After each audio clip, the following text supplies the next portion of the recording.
England में कोई culture है नहीं। मैं ऑफेंड नहीं करना चाहती हूँ, लेकिन एक्चुअली भारतीय कल्चर जो इतना ऐतिहासिक है, पौराणिक है, उसे कल्चर बोलते हैं। कल्चर आजकल है नहीं।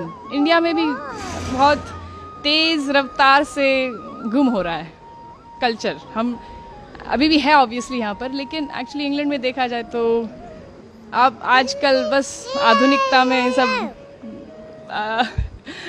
पड़े हैं, और उसमें देखा जाए तो माता पिता को रखना, फैमिली यूनिट होना, ये सब बाकी नहीं रहा। अब तो बहुत कम लोग इसमें मानते हैं, तो इसलिए हम वापस आते रहते हैं कि कल्चर थोड़ा महसूस हो भारत में। एक्चुअली आकर ऐसे लगता है कि एक्चुअली अभी भी है कल्चर। सो उसका कोई। इंग्लैंड में रहती हैं, ऐसा इस माटी में क्या है, ब्रज की माटी में, जो आपको बार बार खींच लाता है यहाँ पर? पता नहीं, आप बताइए क्या मैजिक है ठाकुर जी की, क्या मतलब अमेजिंग उनकी कृपा है, कुछ न कुछ तो है ही। लेकिन यहाँ पर जैसे हम अलाइव हैं, जान है, बाहर जाकर ये ब्रिज को छोड़कर ही तुरंत जो क्या कहते हैं, इतना हैवीनेस फील होता है। कलयुग का प्रभाव बोल सकते हैं, आधुनिकता का प्रभाव, जो नास्तिकता का प्रभाव है, वो इतना। लॉलीपॉप लेटर उसका प्रभाव बहुत हैवी है। तो इसलिए ब्रज की माटी में ये जो आस्तिकता है, जो हम तपस्या कह सकते, ये उसी के लिए आते हैं कि हमें ठाकुर जी के दर्शन हो और यही संस्कार और सनातन धर्म का महसूस हो, क्योंकि बाहर तो है नहीं। हम लेके जाते हैं जितना हो सके उतना, और ट्राई कर रहे हैं कि जारी रखें हमारे परिवार में और बांटें। वहाँ पर भी हम थोड़ा प्रचार करने में कोशिश करते हैं कि दूसरे को इंकरेज करें कि इसे ना ठुकराएं। हमारा जो एंशिएंट कल्चर है, ये वैदिक कल्चर, उसका देयर इज नो कंपैरिजन, उसके लिए कोई क्या कहते हैं सब्स्टिट्यूट नहीं है। हम ये वेस्टर्न कल्चर को अगर फॉलो करते रहेंगे तो बस खाली हो जाएंगे, अंदर से खाली रहेगा। इंग्लैंड में ड्रेस अलग पहनते होंगे, लेकिन यहाँ आप पूरी तरीके से साड़ी पहनकर, तो कैसा लग रहा है यहाँ पर? बहुत अच्छा लगता है साड़ी पहनकर। ऐसे लगता है कि मतलब अभी कुछ त्योहार है, नहीं तो फिर बस काला ग्रे पहनते हैं वहाँ पर, क्योंकि ठंडी इतनी रहती है तो कोट पहनते पूरा दिन लगभग, तो यहाँ पर मन लगता है। लेकिन वहाँ पर भी हम साड़ी पहनते हैं, और हमारा वैदिक कपड़े पहनते हैं, एक्चुअली साड़ी पहनते रहते हैं, और या स्कर्ट या ऐसे कुछ, जितना हो सके उतना।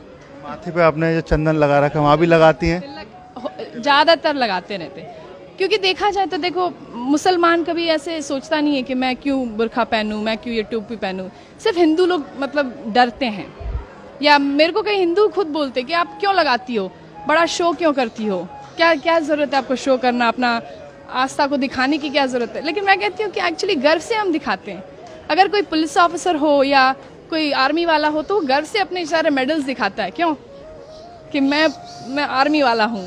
तो हम भगवान के हैं, ये उनका चिन्ह है, उनका मतलब हमने जो समर्पण किया है उनको, ये एक थोड़ा बस हम क्यों ना दिखाएं, गर्व से दिखाएंगे कि हम ठाकुर जी के हैं।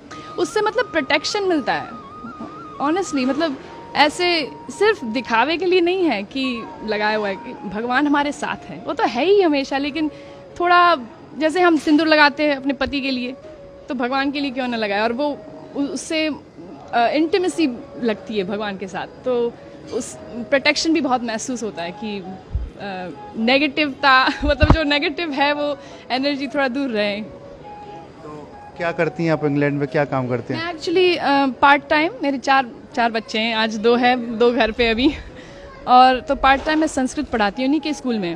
वहाँ पर एक कृष्णा अवंती करके लोकल स्कूल है इंग्लैंड में, और एक्चुअली सरकारी स्कूल है, सरकार पैसे देती है, लेकिन हिंदू फेथ स्कूल है, तो मोस्टली हिंदूज जाते हैं वहाँ पर। और संस्कृत, योगा, सब वेजिटेरियन खाना, 11 एकादशी का खाना होता है वहाँ पर, तो बच्चे लोग वहीं पढ़ते हैं, और मैं वहाँ पर संस्कृत पढ़ाती हूँ उनके प्राइमरी स्कूल में पार्ट टाइम। गीता भागवत भी आप पढ़ती होंगी? बिल्कुल, जितना हो सके उतना। गीता पढ़ते हैं, Bhagavad Gita, Bhagavad Gita, you go to Bhagavad Gita classes every day. वहाँ पर जो इन लोग का ग्रुप किया हुआ है बच्चों का, और वो रोज भगवत गीता क्लासेस में जाता है। थोड़ा हिंदी कम समझता है तो मना कर रहा है। तो कोई आपको भजन या कोई याद है कुछ गा सके? भजन भजन तो आई मीन आज रामनवमी है तो Raghupati Raghava you want to sing with me Raman? Ramnavami है, श्री राम जी को याद करें। सॉरी हाँ, you want to sing with मी?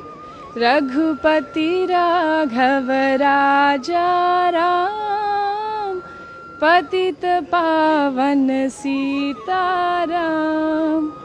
बोलो रघुपति राघव राजा राम, पतित पावन सीताराम। जय हो। जय हो, हरे कृष्णा। देखिए बात करें इंग्लैंड की, वहाँ बड़ी बड़ी बिल्डिंग है, यहाँ पर सिर्फ धार्मिकता है, तो कुछ अलग लगता है। तो बड़ी बड़ी इमारतें हैं विदेश में, लेकिन उसका क्या फ़ायदा अगर दिल छोटा हो, मन में शांति ना हो, अंदर सुख ना हो, हृदय में मतलब प्रेम ना हो। तो ये एक्चुअली ये सारी जो चीज़ें हैं, प्रेम और निर्मलता, और ये एक्चुअली सिर्फ भगवान में वो जो हम तपस्या करते हैं, दया दान, ये सब क्वालिटीज़ कल्टिवेट करते हैं, वो इसी तरह आ सकता है। ये कल्चर से, वैदिक कल्चर से ही आ सकता है एक्चुअली। देखा जाए किसी की सेवा करें, थोड़ा ह्यूमिलिटी प्रैक्टिस करें, नहीं तो फिर ये बड़ी बड़ी इमारतें फिर उससे क्या कुछ काम के नहीं है। वन सेंस काम के है, लेकिन फिर उसका इस्तेमाल दुरुपयोग होगा।